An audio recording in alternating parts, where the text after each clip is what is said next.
Have you ever taken a whole weekend off, slept for 10 hours, done absolutely nothing, and on Monday morning felt exactly as empty as before? Not just tired, empty, like someone unplugged you from the inside, and no amount of rest seems to charge the battery. If that feels familiar, this video is about you. Because that feeling has a name, and it is not laziness, and it is not weakness. It's burnout, and burnout is one of the most misunderstood things in modern psychology. Let's start with what burnout actually is, because most people get it wrong. Burnout is not just being very tired. Tiredness is simple. You rest, and it goes away. Burnout is different.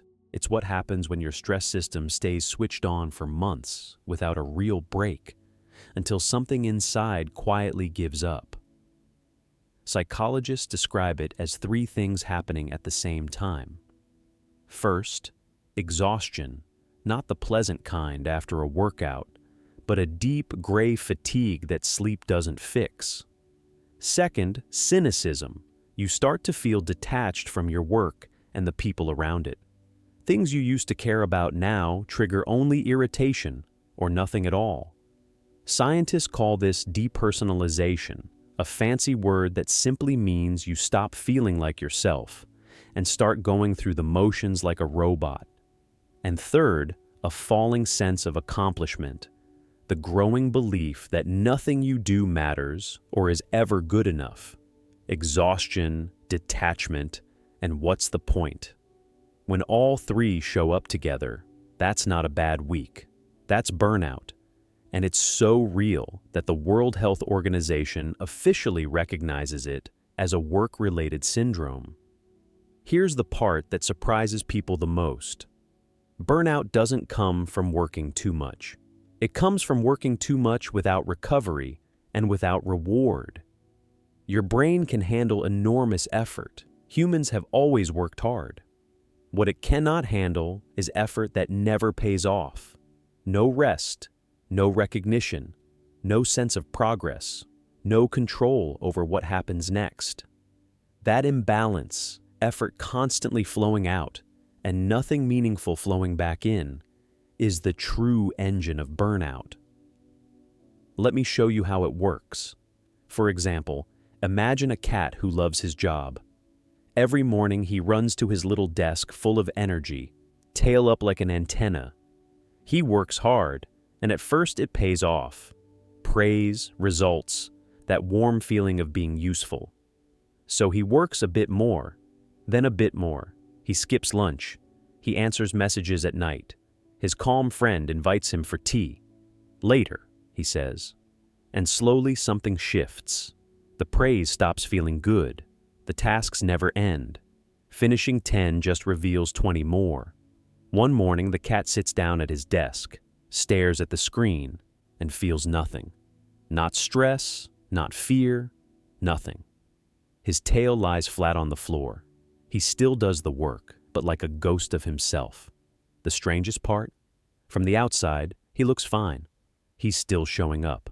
That's burnout, an engine running on fumes, quietly, until it isn't. So why does this happen? Why can't we just push through? The answer lives in your biology. When your brain detects a threat or a demand, a deadline, a difficult boss, an overflowing inbox, it activates the stress response. A small alarm system deep in your brain tells your body to release stress hormones, mainly cortisol. This is healthy and ancient. Cortisol sharpens your focus, raises your energy, and prepares you to deal with the problem. The system was designed for short emergencies, escape the danger, solve the problem, then rest and reset. But modern stress doesn't end.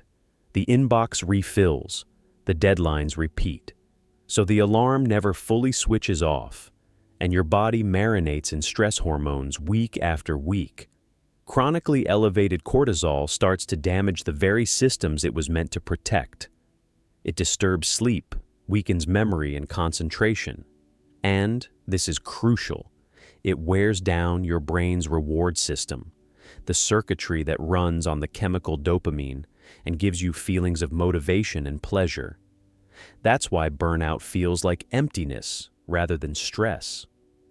The system that used to say, "This matters, this feels good, keep going," simply goes quiet.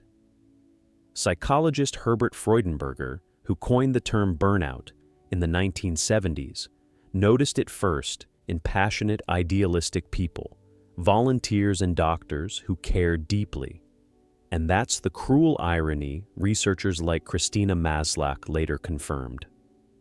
Burnout mostly strikes people who care the most. You cannot burn out if you were never on fire. There's one more ingredient: control. Research consistently shows that stress hurts us most when we feel we have no influence over what happens, when demands are high, but our say in things is low. That's why the same workload can energize one person and destroy another. It's rarely the hours, it's the helplessness. So what can you actually do? First, understand that burnout is not fixed by one vacation.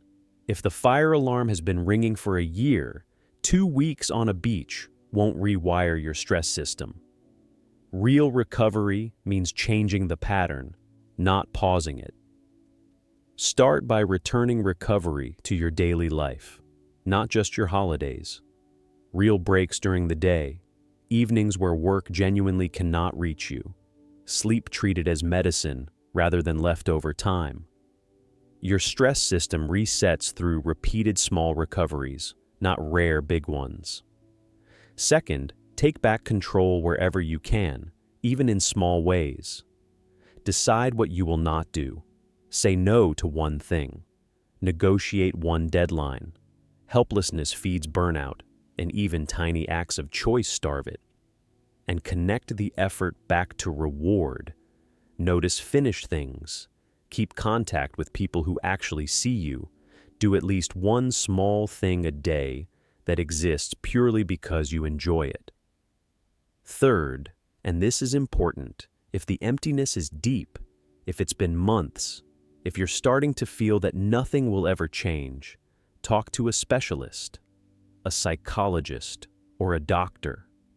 Not because you're broken, but because burnout sits close to depression, and untangling them alone is genuinely hard. Seeing a professional about your mind is as normal as seeing a dentist about your teeth. Smart people service the engine before it seizes. Burnout is not a personal failure. It's a normal system responding to an abnormal load. You weren't too weak. You were on fire for too long without fuel. And the capacity to feel engaged, motivated, alive, it isn't gone. It's a system. And systems can recover once you finally let them.